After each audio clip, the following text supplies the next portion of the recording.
How to change opacity on text in Capcut. I'm going to show you how you can easily change the opacity of text in Capcut. First, open Capcut on your PC. Next, click on Create Project to start a new video project. Then click on Import and select the video file you want to edit from your computer and click Open. After importing, drag the video down to the timeline to start editing.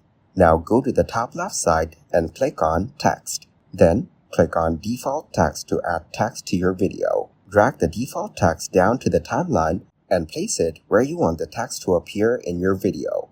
In the top right box, type the text you want to display on your video. Play the video to see how the text looks. Next, adjust the position of the text on the video to place it exactly where you want it. Now scroll down to the basic section until you find the opacity option.